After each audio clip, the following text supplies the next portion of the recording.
छोटा भाई, इसको आप लोग जानते होंगे, इसका वीडियो देखते होंगे, लेडीज बनता है, मैं ही बनता हूँ और आप लोग को हंसाने का काम करते हैं हम लोग। तो ये भी मेरा बहुत साथ दिया है, ये भी थोड़ा सा इसकी आर्थिक स्थिति बहुत कमजोर है, तो हम लोग सब मैं भी कमजोर आर्थिक स्थिति भाई, तो ये मेरा बहुत सपोर्ट करता है। और इससे भी मैं वीडियो को शाम को बनवाता हूँ, ये भी काम करने जाता है, काम से आता है तो मैं इससे शाम को वीडियो बनवाता हूँ।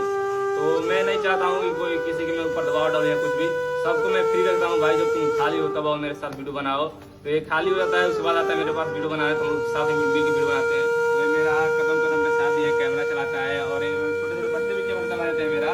मैं सबको बताता हूँ कि कैमरा ऐसे पकड़ना है, ऐसे पकड़ो, ये सब लोग